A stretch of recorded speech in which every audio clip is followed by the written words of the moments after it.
जय श्री राम दोस्तों, वॉक पे चर्चा में आपका स्वागत। युवराज ने कहा था कि अगर ये नहीं हुआ तो देश में आग लगा देंगे, लग जाएगी। उसी दिन देश ने केरोसिन किट को एक्टिवेट होते देख लिया था, जिन्होंने बार बार इलेक्शंस को हैक करने की झूठ से कोशिश करी। कॉन्स्टिट्यूशन बदल देंगे, रिजर्वेशन ले आएंगे, वहाँ पे रिजर्वेशन हट जाएगा, ये सब चीज़ें उन्होंने कोशिश करी। खान पान बदल जाएगा, लैंग्वेज मैंडेटरी हो जाएगी, और ये सारे झूठ चलते रहे इलेक्शंस में। फिर भी वो हार गए। हम लाख रुपया दे देंगे, हार गए। और उसके बाद क्या हुआ वो इंटरेस्टिंग है। हारने के बाद जीते हुए संगठन या ग्रुप की सरकार बनती है एनडीए की। 4 जून को डिसाइड हो जाता है कि इंडिया अलायंस की सरकार नहीं बन रही। 9 जून को नई सरकार शपथ ले लेती है, और 9 जून के बाद से लेकर के पिछले 10 दिन में क्या क्या होता है वाकयात। अचानक दोबारा से ईवीएम की कंट्रोवर्सी खड़ी हो जाती है। अन्नामलई जी के नाम पे एक बछड़े को काटा जाता है। फिर राम नाम का एक बकरा आता है। लेफ्टिस्ट इकोसिस्टम पूरा का पूरा इंटेलेक्चुअल्स अरुंधति राय के ऊपर हुए केस को, जो कि यूपीए के राज में हुआ था, एक्शन के अगेंस्ट खड़े होने की तैयारी कर लेते हैं। तो अचानक एक हफ्ते के अंदर पूरा का पूरा इकोसिस्टम एक्टिवेट हो जाता है देश के अंदर केरोसिन किट लेकर। और ये 50 लाख या 1 करोड़ लोग तैयार हैं देश जलाने के लिए, एक आवाज़ पे। हर एक के हाथ में माचिस की तीली और तेल है, मिट्टी का तेल, जो उनको उनके बॉस ने दिया है। हर एक के घर तक पहुंचाया भारत जोड़ो यात्रा में। और तब भी कहा था, और दोबारा कह रहा हूँ, वो भारत जोड़ो यात्रा नहीं थी, भारत तोड़ो यात्रा के लिए तैयारी थी।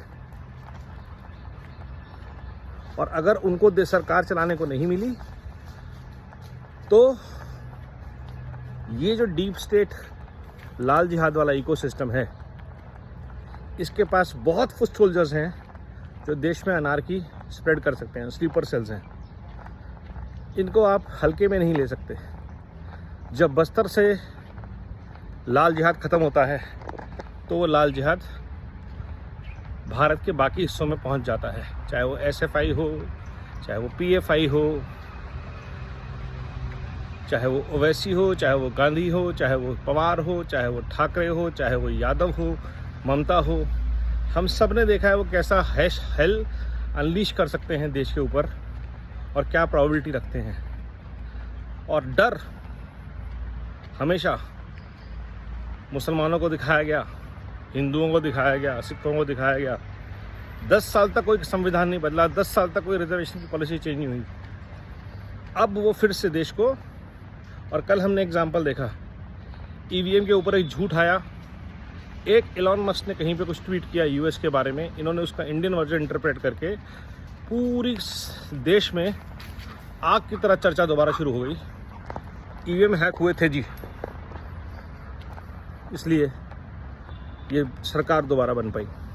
कुछ तो हुआ है। तो ये जो लगातार शक, जहर बोने की जो कोशिश होती है, ये देश में अराजकता का माहौल तैयार करती रहती है। तो जो भी झूठ बोलता है, एक कोई इलेक्टेड रिप्रेजेंटेटिव हो, या कोई सरकारी अफसर हो, या कोई मीडिया का चैनल हो, इनके ऊपर तुरंत कार्रवाई होनी चाहिए। अगर वो वेरीफाइड इंफॉर्मेशन नहीं कह रहे हैं और सिर्फ शक की बिना पे काम कर रहे हैं कि हमें लगता है, तो that is very very irresponsible. YouTubers उस झूठ को स्प्रेड करते हैं यंगस्टर्स में, यंगस्टर सड़कों पे उतराते हैं। क्या नहीं हो सकता ऐसा हुआ हो? क्योंकि जब आपके दिमाग में परपेचुअल एक झूठ बोला जाए कि सरकार ने बेच दिया, सरकार ने बेच दिया, सरकार ने बेच दिया, तो आपके मन में वो चीज़, जिसको हम ग्लोबलिज्म बोलते हैं।